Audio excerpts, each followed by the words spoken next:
and welcome to our first session of the solid state physics course, where we will essentially focus on giving you a reminder of second quantization, mean field theory, and spontaneous symmetry breaking. So effectively, today we are going to focus on these very different points. So you are going to learn to describe what is a quantum material. You will be able to explain what a quantum material is in terms of which properties harnesses from quantum mechanics and how they are different from conventional materials. You will be able to explain the basics of second quantization, and you will understand what are the basic idea behind mean field theory and spontaneous symmetry breaking, in particular for superconductors and for magnets. So one very inspiring way of thinking about solid-state physics and about condensed matter in general is that if you think about the history of humankind, humans have been using many different materials throughout the ages. So we started with stone, then moving on to copper, then in the last century to silicon, and in the 21st century to the quantum materials age. And the technology that we have and the capabilities that we have to control nature, they very strongly rely on which materials we are capable of using, which properties from materials we are capable of harnessing. And for the very same reason why the silicon age has given us the whole information technology, we can understand that the quantum materials age will bring us completely new phenomena that we may be able to harness in completely different ways. So the basic inspiration for this course is to understand how we can design materials with new quantum properties, and in particular materials that show unconventional properties that we do not find in classical compounds, and how we can actually predict what is the behavior of electrons in these materials just by starting from basic principles and using many different points of view in terms of approximations, techniques, and of course combinations of different methodologies. So of course, from our point of view in this course, we will focus mainly on the fundamentals of solid-state physics and the fundamentals on condensed matter physics, but it is worth remembering that many of these materials have extremely important impact in technology, not only in the future, but already in the present.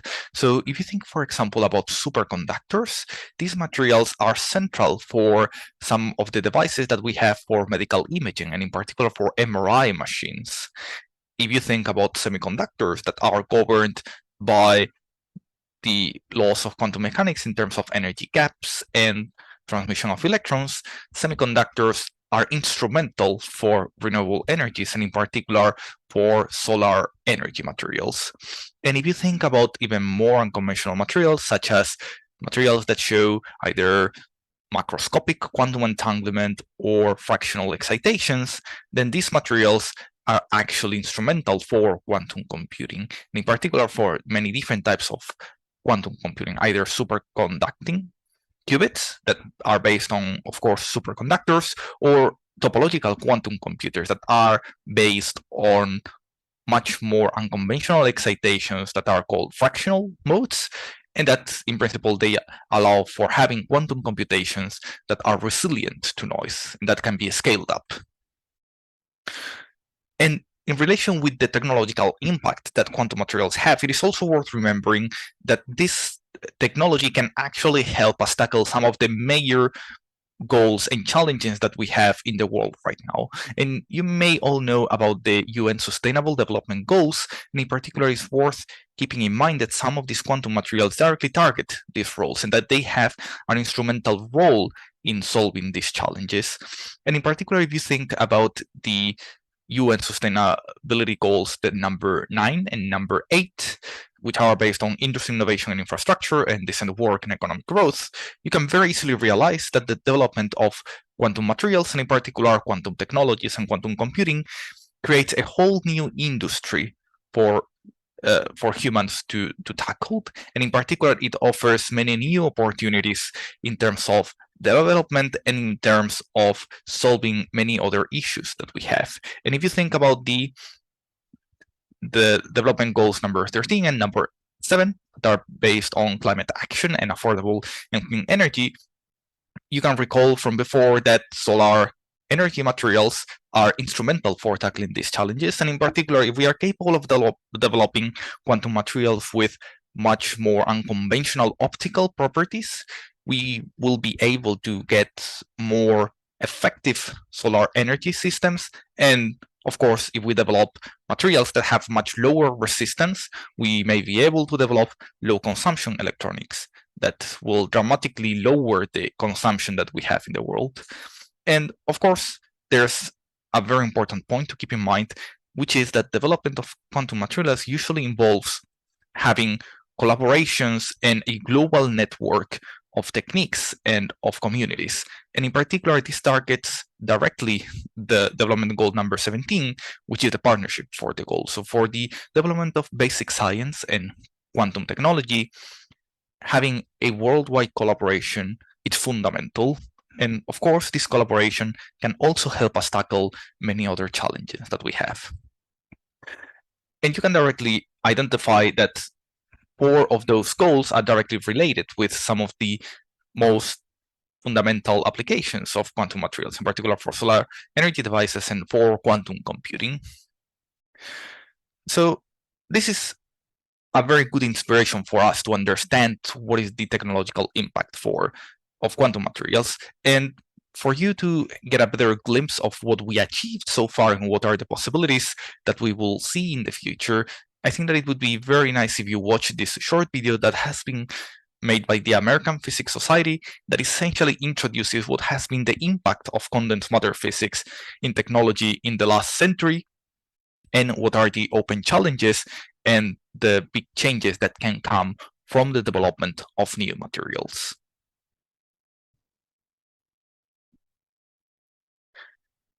Okay, so at this point, I suppose that you have watched the recording already, so let us continue to the rest of the lecture. So to be concrete, today we are going to focus on understanding what are the basic methodologies that we will need throughout the course to understand different types of materials. And in particular, the types of materials that we are going to model are the ones that we can see in this slide. So of course, we will be able to understand insulators just by using conventional band structure theory, and semiconductors also from conventional single particle band structure theory, but we are also going to go towards the impact of correlations in quantum materials, and in particular correlations that give rise to magnetism, antiferromagnetism, and frustrated magnetism. And we will also see how the loss of quantum mechanics in materials allows us to get more unconventional matter, such as Dirac electrons in graphene. So we are capable of getting electrons that effectively behave as if they had zero mass and governed by a Dirac equation. We will see how we can actually get superconductivity just by considering the role of interactions in quantum materials. And the most exotic type of behavior that we are going to tackle is the case of fractional matter, which is the case in which electrons completely lose their individual identity and they become fractionalized particles. And they can do this in many different ways. They can become fractionalized particles just by taking the charge one way and the spin another way. This is what it's usually called spin charge separation, and appears in many magnetic compounds. So many magnetic compounds, you can think that they are charge insulators, but not magnetic insulators. This can also happen in quantum spin liquids, in which essentially the spin goes also one way and then charge goes another way, but each electron gets fractionalized individually. And you essentially get 2 different particles. You get spin-ons that are particles that have spin 1/2 and no charge, and then you have charge-ons that are particles that have charge and no spin whatsoever. And then a much more inspiring way of having this is by having fractional modes that are called Majorana modes, that are particles that are their own antiparticle, and that you can think that each electron is made of 2 different Majorana modes, and this is what we will have in topological superconductors. And another way of having this type of fractional excitations is in the fractional quantum Hall effect or fractional Chern insulators, in which our excitations effectively behave as if they were 1/3 of an electron, and we get particles that have 1/3 of the charge of an electron. So something that it's very important for us to remember throughout the course is that all the materials that we are going to consider, all the phenomenology that we are going to consider, is essentially based on the behavior of electrons in compounds. So we are just going to have electrons, billions and billions of electrons, but electrons nonetheless. So we are going to start with particles that have the charge of the electron and the spin of the electron. And by having these particles interacting with each other, we are actually going to have emergent excitations that behave completely different from the original electrons, and yet they are still made of electrons. So this emergence of excitations is something that, of course, you have already seen in the previous materials course. So in particular, phonons, which are vibrations of the lattice, are some sort of emergent excitations. You start with nuclei, and the vibrations of the nuclei essentially create some quasi-particles that are collective vibrations of your whole crystal. But if you now think just about electrons, you can think that when electrons interact with each other, they can give rise to completely different types of particles. You can get magnons, which are one of those particles that have spin and no charge. So they have spin 1 and charge 0. You can have spinons, which have spin 1/2 and charge 0, which are quasi-particles that appear in quantum spin liquids, whereas magnons appear in conventionally ordered magnets or antiferromagnets. You can also have Dirac electrons. Dirac electrons were these quasi-particles that are like electrons, but they are governed by a Dirac equation, and they effectively have 0 mass. And this is, of course, what happens in graphene. And what is most fascinating is that the emergence of Dirac electrons doesn't require electron interactions. You can actually understand this phenomenology just from single particle physics. And you can, of course, also have more unconventional excitations such as vortices in Bose-Einstein condensates or superconductors that at the very end they are also made of electrons. So the objective for the course is to understand how these different particles can actually emerge, how we can take many different electrons, put them together, and get a completely different behavior in our quantum material. And in particular, we are going to essentially start with atoms, putting atoms together and see how by having many different atoms together with their many electrons, we can actually get all this emergent behavior. And the way we are going to do this is actually relatively straightforward on one hand and extremely challenging on the other. And the way we are going to do is just we are going to solve the Schrödinger equation, which is the basic equation that governs all the electrons in a material. So in the Schrödinger equation is a relatively simple equation to write. It's a linear equation that relates the wave function of a system throughout a Hamiltonian and gives you the time evolution of the wave function. So h is the Hamiltonian, which is effectively a linear operator. You can think about it as just a really big matrix. Psi is the wave function of the system, that it's effectively a vector with complex entries. And then with this, you essentially get the evolution of the quantum state of the system. And from this Schrödinger equation, you can think that there are effectively two main regimes that we are going to tackle throughout the course.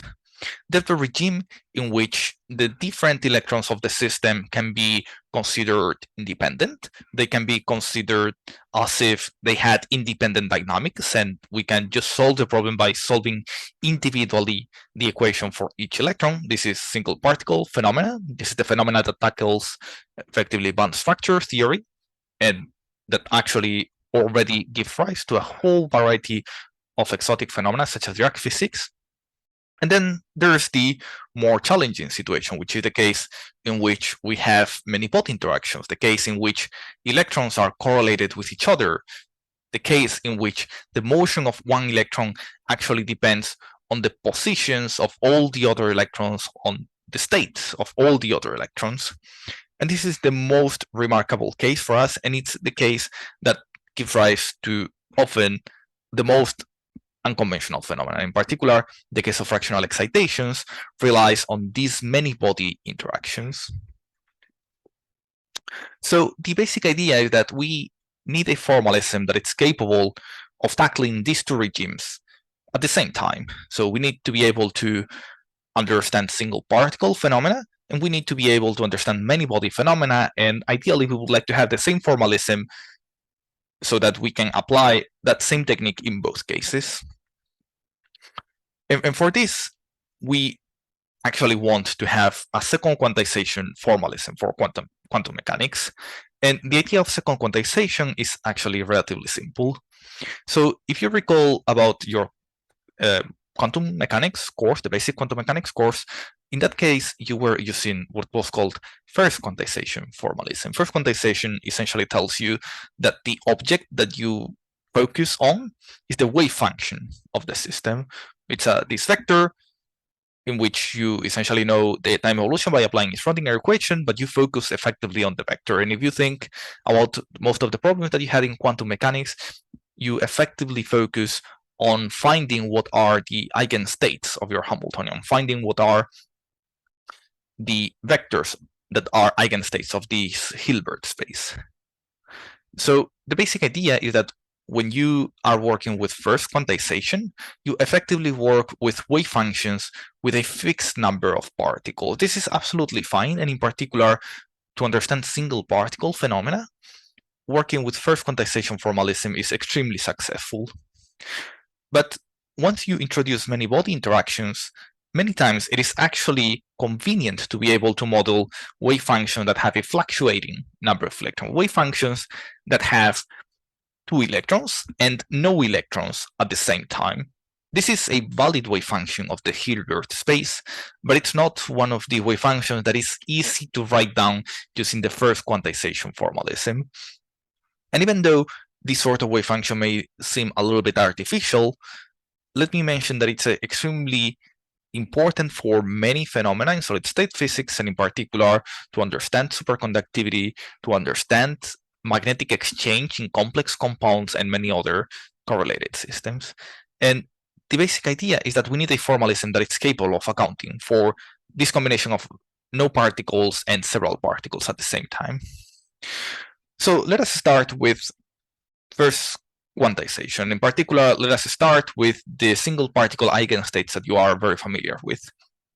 So let us consider a generic quantum system. This can be a hydrogen atom, this can be a quantum dot made of many different atoms or anything else. And in this quantum system, you effectively have a set of single particle states, a set of confined modes, let's call it in this way. So if you consider, for example, a particle in a box, this particle in a box state would be effectively your single particle states. And we essentially order these states according to this energy. So the lowest energy state is 0, the first excitedly 1, the second excitedly 2, and so forth.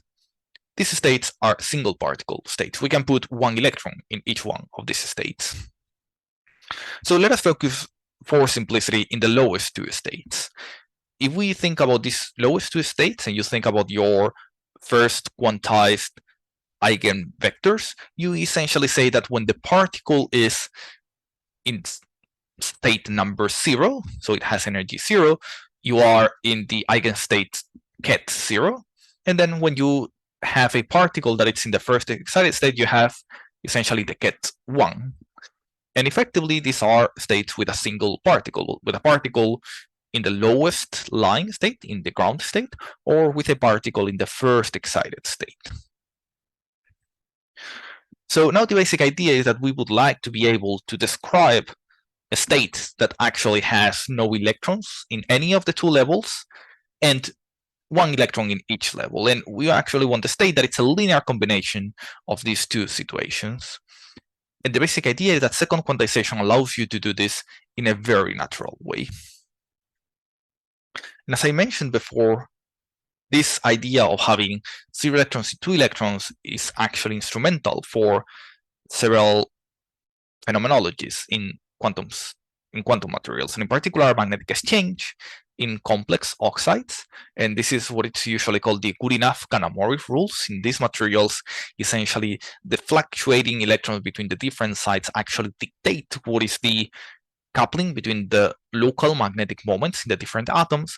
And of course, in the case of superconductivity, the BCS wave function is a wave function that has a fluctuating number of electrons. So the basic wave function of superconductivity has a fluctuating number of electrons. And what is most important is that superconductors break a symmetry that effectively tells you that particles are not conserved. So let us now move on to the idea of second quantization. So in second quantization, we essentially need to think in terms of operators instead of vectors. So in second quantization, we effectively think that in the Fock space, we have two different types of operator. We have the annihilation operator that destroys a particle inside I, and then we have the creation operator that creates a particle inside I. These operators are just big matrices. So in the very same way that the Hamiltonian is a matrix, the creation and annihilation operators are also big matrices. And effectively, what these matrices do is that if you think about the annihilation operator, this essentially maps all the states that have a particle inside I to states that do not have a particle inside I, and the creation operator does the analogous. So it maps all the vectors that do not have a particle inside I to vectors that do have a particle inside I. And then apart from these two operators, we need to also consider a basic state, which is usually called the empty state, that here it's written as omega. And effectively, every time that you try to annihilate an electron in the empty state, you get 0. So the empty state is, by definition, the state that has no electrons whatsoever. And the basic idea is that since these creation and annihilation operators are effectively matrices, we can actually write down the Hamiltonian just in terms of this operator. So for example, if you think about two levels in which an electron can jump from level 0 to level 1, then this type of Hamiltonian is essentially described by the formula that you have at the bottom of the slide. So C dagger 0, C1 plus Hermitian conjugate. And effectively, all the single particle Hamiltonians are written in terms of two of these operators, one creation operator and one annihilation operator. So single particle Hamiltonians are quadratic in the creation and annihilation operators.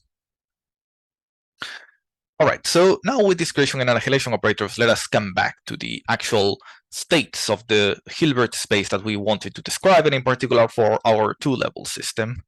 So we have our empty state that was omega, that is the state that has no electrons whatsoever. Then we have the state in which we have a single particle, which is essentially C dagger 0 omega, in which we have a particle in the lowest level. We have the analogous state with the particle in the second level, and then we have the state that has one particle in the first, one particle in the second.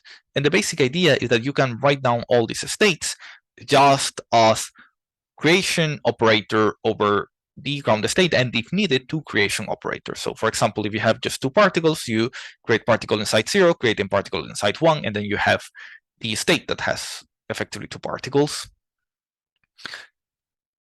And now the interesting thing is that so far we have not thought about whether these particles are bosons or if they are fermions, right? And from the conventional quantum mechanics course, you know that there's a fundamental difference between fermions and bosons. So for fermions, we can put one particle at most per level, whereas for bosons, we can put as many particles per level as we want.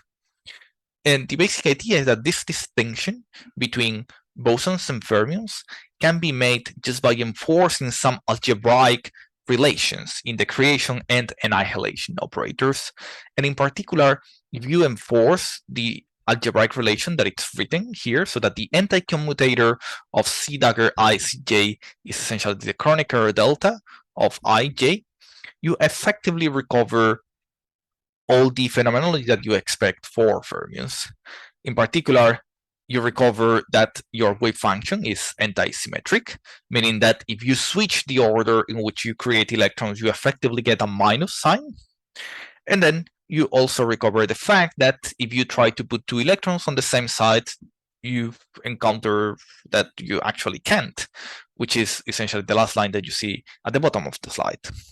So with these anti-commutation relations, you essentially recover all the physics for fermions, in particular the Pauli exclusion principle. So now that we know how these creation and annihilation operators work in terms of algebraic properties, we are in a good shape in order to understand how we should think about single particle physics and many body physics in terms of these operators. In the case of single particle Hamiltonians, we actually can just write down the Hamiltonian as a linear combination of creation and annihilation operators having just quadratic terms in the Hamiltonian.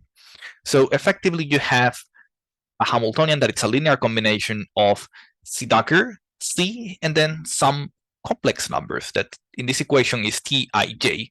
And these complex numbers are what are usually called the hopping integrals. They're essentially the amplitudes, the probabilities of electrons to jump from one orbital to the other. And this is, of course, something that it's given by the Hamiltonian itself. So you can think that when you compute a bracket between a local orbital in I and a local orbital in J, effectively the result is Tij. And this Tij runs over all the orbitals that you have in the system. And for example, if you think about a solid state system that has different atoms and different orbitals, effectively these I and J indexes would run over all the orbitals and all the atoms. And these single particle Hamiltonians are actually the easiest Hamiltonian for us to solve. They can be solved just by performing a unitary transformation that diagonalizes the Hamiltonian. So in practice, you just have to diagonalize a matrix whose size is the number of orbitals that you have in your system. Even though this seems like a relatively simple procedure, it is worth emphasizing that these single particle Hamiltonians already have a huge variety of exciting phenomena. And in particular, the emergence of Dirac fermions is a consequence of these single particle Hamiltonians. The emergence of topological insulators is also something that it's directly rationalized with single particle physics. Quantization of conductance in quantum anomalous Hall insulators in the quantum Hall effect is a consequence of the single particle Hamiltonians, and so forth. And of course, semiconductors and insulators are very easily rationalized with single particle Hamiltonians. The most challenging type of Hamiltonians to understand are the so-called many-body Hamiltonians, are Hamiltonians that have 4 fermionic operators, so 2 creation and 2 annihilation operators, which are the ones that you see in the second equation in this slide. So effectively, we have a set of numbers, V, I, J, K, L, which are in general complex numbers that essentially parameterize how are the many-body interactions. You can think about them as just Coulomb integrals in an atom from a quantum chemistry point of view. And the bottom line is that solving these Hamiltonians is much more challenging. And in particular, if you have n orbitals in your system, in order to solve these Hamiltonians, you do need to solve a problem that it's 2 to the n. So effectively, that increases exponentially with the system size.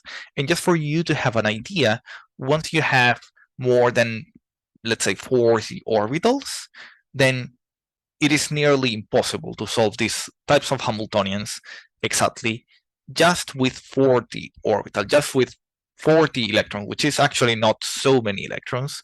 So many of the things that we are going to do during the course is actually to understand and employ some useful strategies to solve these types of many-body Hamiltonians. So we are going to use different types of approximations to understand what is the phenomenology that we can have in this many-body limit. And of course, these many-body Hamiltonians are the ones responsible for some of the most exciting phenomena that we have in quantum materials, and in particular, fractional excitations in the fractional quantum Hall state, the emergence of superconductivity, the emergence of Majorana fermions in topological superconductors, and of course, the emergence of fractionalization in quantum magnets, such as quantum spin liquids. What is important is that even though these two Hamiltonians have a completely different complexity, and in some cases we can solve them almost exactly, in other cases we do need to use many approximations, these two Hamiltonians are represented both in terms of second quantized formalism, and effectively during the course we will be essentially jumping from one to the other depending on what is the phenomenology that we are going to focus on, of course. So let us look at some very simple single particle Hamiltonian, a very simple Hamiltonian that has just quadratic operators, and in particular that has Tij's that are in a certain lattice. And just for simplicity, let us think about lattices made of carbon atoms. And in particular, these are the lattices that you can find in graphene. And here in the bottom of the slide, you can see just different islands that you can construct in graphene. So they can be hexagonal, triangular, square, and so forth. And the basic idea is that these Tij's are essentially effectively one if your sides are first nearest neighbors and zero otherwise. So you effectively need to diagonalize a matrix in which you have ones between sides that are near to each other and zero otherwise. And once you diagonalize this matrix, you effectively find the single particle eigenstates that are the confined modes, the particle in a box states.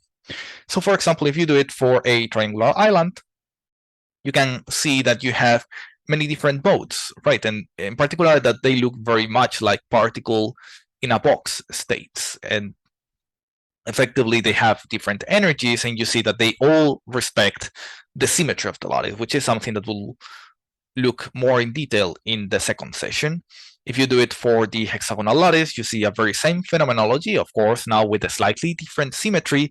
And if you do it for almost circular lattice, you get something very much similar. And of course, for the square lattice, you also see the same idea. So the basic idea is that all these types of profiles for electrons are coming just from single particle physics. They just come from diagonalizing the Hamiltonian and plotting how the eigenstates look like in real space at the different energies, of course. And let me emphasize that many of these things can be actually done very easily using many different computational packages that you can find. And in particular, there's one that it's called Picula that allows you to solve many of these single particles problems in a lattice. And you can compute what are the eigenstates, the distribution of the eigenstates in real space, and so forth. And there's also another software that is called Quantum Lattice that allows you to do this in an interactive way. So you essentially have a window, and in this window you select the type of system that you have, the band structure that you want for your system in terms of first neighbors, second neighbors, and then afterwards you can compute many different properties, in particular electronic structures, density of states, topological invariants that we will address during the course, and so forth.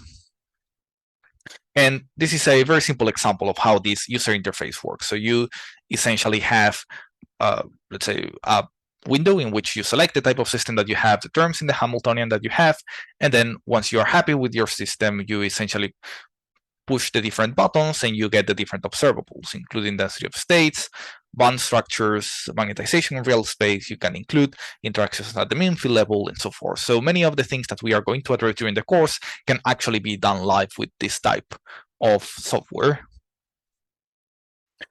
All right, good. So far we have been mostly focusing on single particle physics, mentioning that there was many body physics, but without going into it in detail. So now let us look a little bit more deeply into the role of many-body interactions. And as I mentioned before, many-body interactions make the problem much, much more difficult. And in particular, we can no longer just simply diagonalize a small matrix, even if we have a small number of particles. So from now on, we need some sort of trick or some sort of methodology to actually tackle problems in which we have many body interactions. And this is essentially what we are going to focus on. So what is the minimal way in which we can understand interactions in electronic systems, and how many body interactions actually change our description of a system? And let me first emphasize that many body interactions are at the core of many of the emergent phenomena that we see in solid-state physics. So in particular, the case of ferromagnets, involve many-body interactions at the mean field level, but many-body interactions, and you can think that all the ferromagnets and antiferromagnets, or any system that breaks time reversal symmetry, involves interactions in some form. Other types of symmetry breaking, such as charge density waves, for example, which are states in which electrons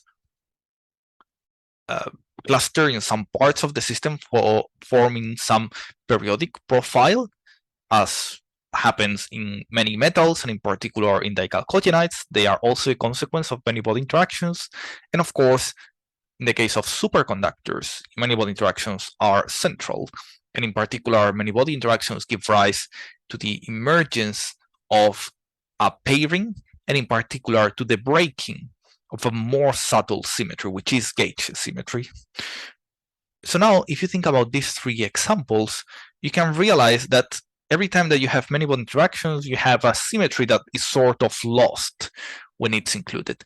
In magnets, you lose the rotation symmetry in real space, meaning that the magnetization points in a very specific direction in real space, but then that was, of course, not a symmetry that was broken, your original Hamiltonian.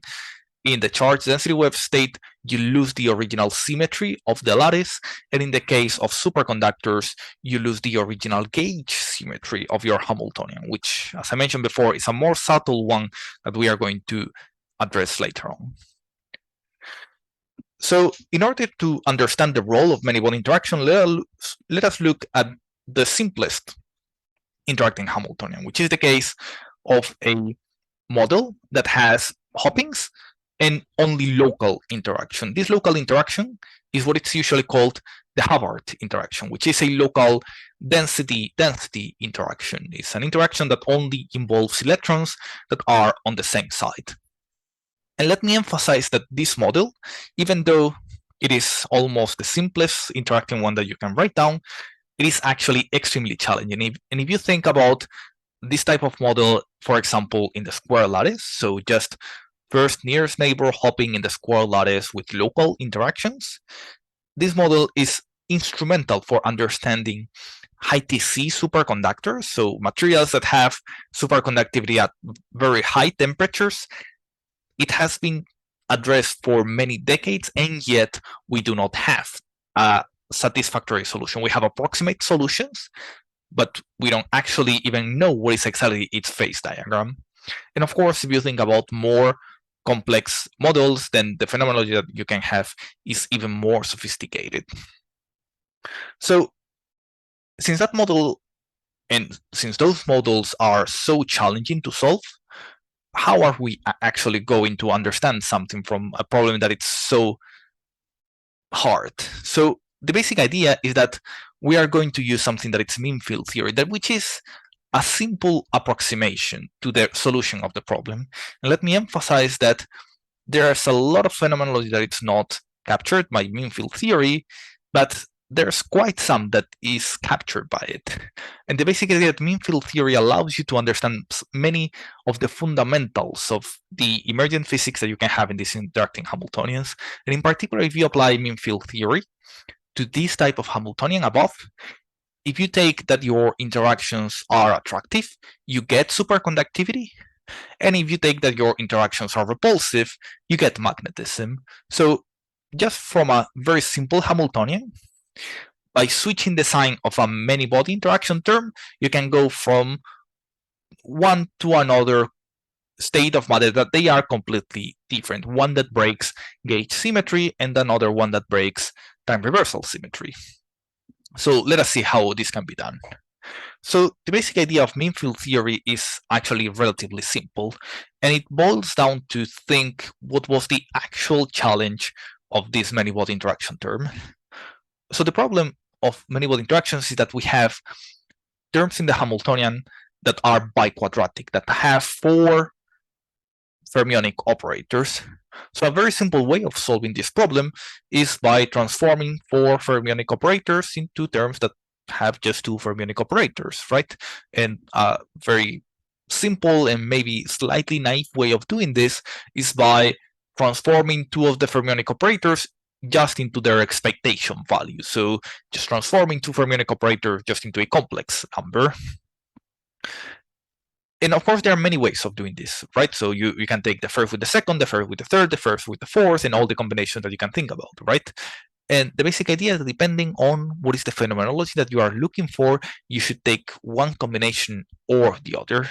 So in this case, let me tell you what are the combinations that we need to take if we want to rationalize superconductivity, and later if we want to rationalize magnetism.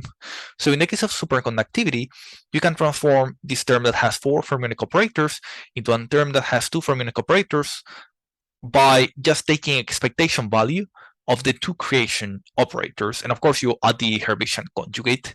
And the basic idea is that when you do this, you essentially get a Hamiltonian that it's quadratic with now 2 annihilation operators, and that it has some prefactor that is u times the expectation value that we call delta.